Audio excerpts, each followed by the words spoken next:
खुलुमबाय गिबियावनो नोंथांमोनखौ बयखौबो चेनेलाव बरना लाग्रोनाय जाबाय नोंथांमोननि थाखाय दिनै मोनसे गोनांथार भिडिअ लाबोनाय जादों आसा खालामदों नोंथांमोना बे भिडिअखौ बयबो जोबजासिम नायलांगोन होननानै आं नोंथांमोननिसिम बे भिडिअनि गेजेरजों साबमिशन अन एग्रिकालचार मेकानाइजेशन बे स्किमनि बागै खोन्थाहरनो सानदों मानो होनोबा नोंथांमोना नैबे स्किमनि बागै रावबो मिथिया जानो हागौ नाथायबा नोंथांमोननि थाखाय बे स्किमा जोबोद मोनसे मोजां स्किम मानो होनोबा नोंथांमोना नैबे स्किमनि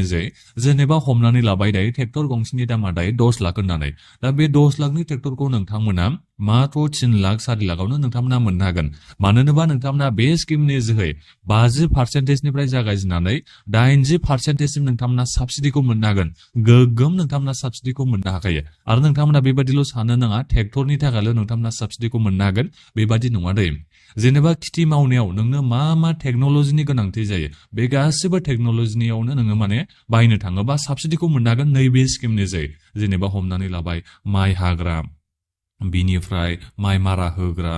ट्रेक्टर बायदि मा नोंनो टेक्न'लजिनि गोनांथि जायो खेथि मावनाय समाव दा बेखौ नोङो बायनो थाङोबा साबसिडि मोननो हागोन 50%निफ्राय जागायजेननानै 80%सिम दा बेनिखायनो आं नोंथांमोननिसिम बे भिडिअनि गेजेरजों नैबे स्किमनि बागै मोजाङै खोन्थाहरनो सानदों जाहाथे नोंथांमोना गासिबो बे स्किमनि लाबखौ मोननो हायो जों बर'फ्राथ' बांसिनानो खेथि मावनानै जायो नालाय नाथायबा जों बेफोर स्किमनि बागै मिथिना मोनैनि थाखायनो जोङो माखासे मुलाम्फाफोरखौ लानो हायाखै दा बेनिखायनो गासिबो भिडिअखौल' जोबजासिम नायलां आं नोंथांमोननिसिम गासिबो एप्लाइनि प्रसेसनि बागै खोन्थाहरजोबगोन मा डकुमेन्टस नांगौ बहा थांनानै एप्लाइ खालामनांगौ बेफोरनि बागैबो खोन्थाहरगोन आरो मोनसे मोजां रादाबा बेबो जाहैबाय नोंथांमोना अनलाइननि एप्लाइ खालामनो हायो जेरावबो नोंथांमोना थांबावनो हासै दा बेनिखायनो नोंथांमोना बे भिडिअखौल' गासिबो जोबजासिम नायना लाबानो जाबाय दा बेनिफ्राय आंनि नोंथांमोननिसिम मोनसे खावलायबो थाग्रोबाय गिबियावनो गासिबो नोंथांमोना चेनेलखौ साबस्क्राइब खालामना लाग्रोलायनानै जाहाथे नोंथांमोना बेबादिनो स्किमफोरनि आपडेटखौ नैबे चेनेलनि गेजेरजों मोननो हायो दा बेनिफ्राय नोंथांमोना स्किमनि नामखौथ' मिथिखाबाय साबमिशन अन एग्रिकालचार मेकानाइजेशन बे स्किमा जोंहा भारत सरकारनिसो जोंहा बे स्किम दे सेन्ट्रेल गभर्नमेन्टनिसो जोंहा बे स्किम आसाम सरकारनि बेयो जोंहा स्किम नङा दा बेनिफ्राय नोंथांमोना मुलाम्फाफोरखौथ' नोंथांमोना मिथिना मोनखाबाय जायफोर नोंथांमोनानो आबादारि फिसायानो जा गिदिरानो जा फिसा आबादारियानो जा गिदिर आबादारियानो जा नोंथांमोना नैबे स्किमनि थाखाय एप्लाइ खालामनो हायो बेखौ नोंथांमोना गिबियावनो मिथिना लाग्रोबानो जाबाय दा बेनिफ्राय मोनसे मोजां रादाबा बेबो जाहैबाय जायफोर नोंथांमोना हिन्जावसाफोरा जायफोर आबादारिफोर नोंथांमोना गिबि प्रेफारेन्सखौ मोनबावगोनसो जाहैबाय दा बेनिखायनो हिन्जावसा जायफोर नोंथांमोना आबादारि नोंथांमोनाथ' जोबोद मोनसे मुलाम्फा गोनां नैबे स्किमखौ नोंथांमोना जेनेबा एप्लाइ खालामनानै लायोबा गोबां नोंथांमोना मुलाम्फाखौ मोननो हागोन नोङो माबा मोनसे टेक्न'लजि माबा मोनसे बुस्थु बायनो थाङोबा खेथि मावनायनि बे रिलेटेड नोंथांमोना माने गोबां माने साबसिडिखौ मोननो हाखागोनखा दा बिनिफ्राय मोनसे बाथ्रा दे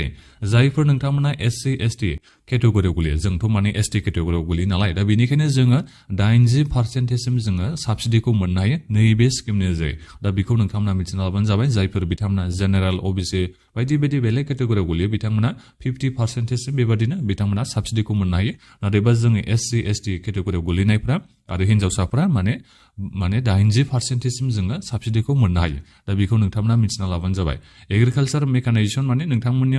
जिखिनि माने टेक्न'लजिनि गोनांथि जायो जिखिनि बुस्थु नोंनो नांगौ जायो खेथि मावनायाव टेक्न'लजिनि दा बेनि मुलाम्फाखौ नोंथांमोना नैबे स्किमनि जोहै मोननो हागोन नोंथांमोना नायबानो जाबाय नै साबसिडिखौ बेसेबां मोननो हागोन जोंहा बे लिरना होनाय दंखायो 50%निफ्राय 80%सिम नोंथांमोना साबसिडिखौ मोननो हायो दा बेनिफ्राय इलिजिबिलिटि क्राइटेरिया माबायदि जानांगोन जायफोर नोंथांमोना सेल्फ हेल्प ग्रुपनिफ्राय एप्लाइ खालामनो सानदों दा नोंथांमोनाबो हाबागोनसो दा बेनिफ्राय जिखियानो जाया मानो गासिबो आबादारिफ्रानो जोंनि भारतनि गासिबो आबादारिफ्रानो बे स्किमनि थाखाय एप्लाइ खालामनो हायो जायफोर नोंथांमोना खेथि मावो खेथि बारि दङबा नोंथांमोना एप्लाइ खालामनो हाजोबगोन दा बेहाय जोंहा लिरनो हाखादों आरो भारतनि गासिबो आबादारिफ्रानो बे स्किमनि थाखाय एप्लाइ खालामनो हायो होननानै बेहाय बुंदों दा बेनिफ्राय वुमेन फार्मार जायफोर हिन्जावसाफोर आबादारिफोर दा नोंथांमोना बे स्किमनि थाखाय गोबां मुलाम्फा लानो हागोन जाहैबाय मानो होनोबा नोंथांमोननिसिम गिबि प्रायरिटिखौ बेहाय होनाय जादों होननानै जोंहा लिरना होदों बे स्किमाव बे नङा जेनेबा हौवासाफ्रा एप्लाइ खालामनो मोना बेबादि नङा माने हिन्जावसाफ्रा जायफोर आबादारिफोर बिथांमोना एप्लाइ खालामोबा गिबि प्रेफारेन्सखौ गिबि चान्सखौ बिथांमोना होगोन जाहैबाय बिथांमोना गिबि मुलाम्फाफोरखौ मोनग्रोनो हागोन जाहैबाय आरो दा बेनिफ्राय एप्लिकेसन प्रसेस होननानै बुंनो थाङोबा नोंथांमोना अनलाइन एप्लाइ खालामनो हागोन अनलाइन एप्लाइ लिंकखौ नोंथांमोना भिडिअ डिसक्रिपसनाव मोननो हागोन नोंथांमोना गासिबो चेक खालामना नायबानो जाबाय दा बिनिफ्राय मा डकुमेन्ट्स नांगौ एप्लाइ खालामनायाव दा बेखौबो नोंथांमोना मिथिना लादो गिबियावथ' नोंथांमोना आधार कार्ड होनो नांगोन आधार कार्ड बेजों लोगोसे नोंनि बे पासपर्ट साइज फट'ग्राफखौ नोंथांमोना आपल'ड खालामनायाव होनो नांगोन नोंथांमोना बिनिफ्राय नोंनि हानि डिटेल्सखौ नोंथांमोना होनो नांगोन बिनिफ्राय नोंनि बे बेंकनि बे पासबुकखौ नोंथाङा होनो नांगोन बिनिफ्राय नोंनि बे आइडि प्रुफ हिसाबै आधार कार्ड ड्राइभिं लाइसेन्स भटार आइडि पान कार्ड जायखिजाया नोङो बबे मोनसे डकुमेन्ट्सखौ होयो आइडिनि प्रुफ हिसाबै नोंथांमोना बेखौ होबानो जाबाय दा बिनिफ्राय जोङो एसटि केटेगरियाव गोलैयो नालाय दा बेनिखायनो जोङो ट्राइबेल सार्टिफिकेटखौ होनो नांगोन एबा कास्ट सार्टिफिकेटखौ नोंथांमोना होबानो जाबाय नोंथांमोना अनलाइननि मोजाङैनो फिलआप खालामना होबानो जाबाय बिनि उनाव नोङो सेलेक्ट जानायनि उनाव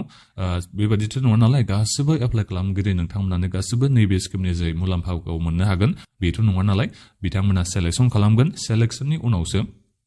नोंथांमोना बे स्किमनि मुलाम्फाखौ मोननो हागोन नोंथांमोना बेखौ मिथिना लाबानो जाबाय नोंथांमोना सानदों खोमा जेनेबा जायफोर ट्रेक्टर लानो सानदों जायफोर नोंथांमोना माइ हाग्रा लानो सानदों जायफोर नोंथांमोना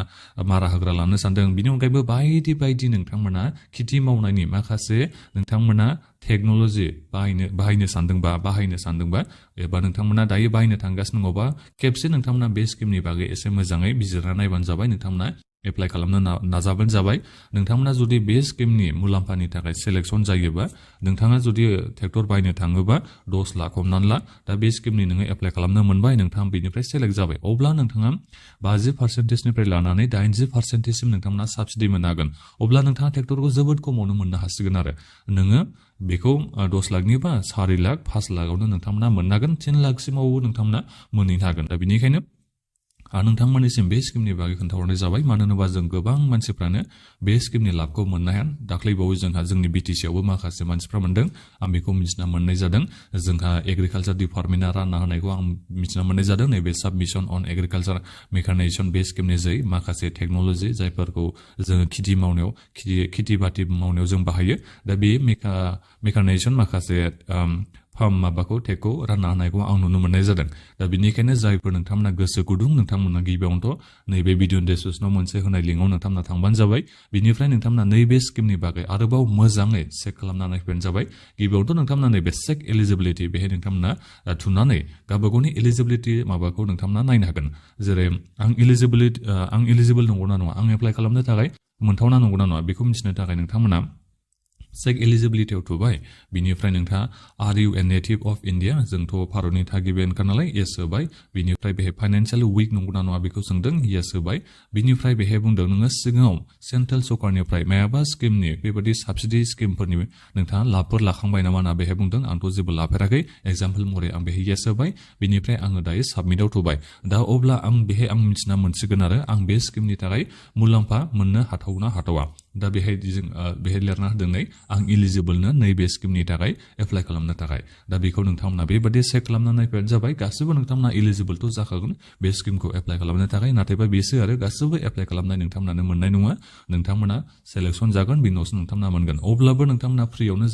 जेराव माने एप्लिकेसन फिस गैयालासिनो नोंथांमोना एप्लाइ खालामनो मोनो जेबो थाइसेबो होनालासिनो नोंथांमोना एप्लाइ खालामनो हायो दा बेखौ नोंथांमोना एप्लाइ खालामनानैल' दोनबानो जाबाय उनाव जुदि सेलेक्सन जायोबा अब्ला नोंथांमोना साबसिडिखौ मोननो हागोन दा बेखौ नोंथांमोना निस्सय दायो बुजिना मोनबाय जानांगौ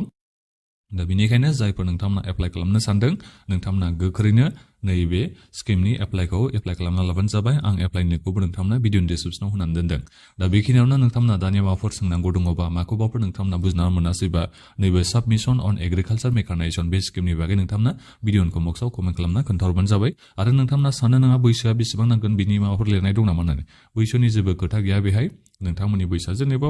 इसिबां उन्दै मानसियालाय बहाय खेथि मावो नोंथांमोनाथ' मिथिखायो दा बेनिखायनो नोंथांमोना गासिबो केटेगरिनि मानसियानो एप्लाइ खालामनो हागोन बोराय बुरै गासिबो बेसेबां बैसोनि बेहाय जेबो खोथा गैया हिन्जावसाफ्राथ' आरो गिबि प्रिफारेन्स गिबि खाबुखौनो मोनबावगोनसो हौवासाफ्राथ' एप्लाइ खालामनो हाखायोआनोसै बेबादि सोरबा एप्लाइ खालामनो हानाय नङा बेबादि जोंहा बेहाय लिरनो हायाखै गासिबो नोंथांमोना एप्लाइ खालामनो हागोन जों एसटि केटेगरियाव गोलैनायाथ' बिनि थाखाय जोबोद मुलाम्फा मोनबावगोनसो नैबे स्किमनिजों दा बेखौ नोंथांमोना बे भिडिअनि गेजेरजों मिथिबाय जानांगौ दा बेखिनियावनो नोंथांमोना बे भिडिअखौ गासिबो शेयार खालामना होदो आरो जाहाथे बेबादिनो भिडिअ मोननो हायो बेनि थाखाय नोंथांमोना गासिबो चेनेलखौबो साबस्क्राइब खालामना लाबानो जाबाय दा बेखिनियानोमोन गोजोन्थों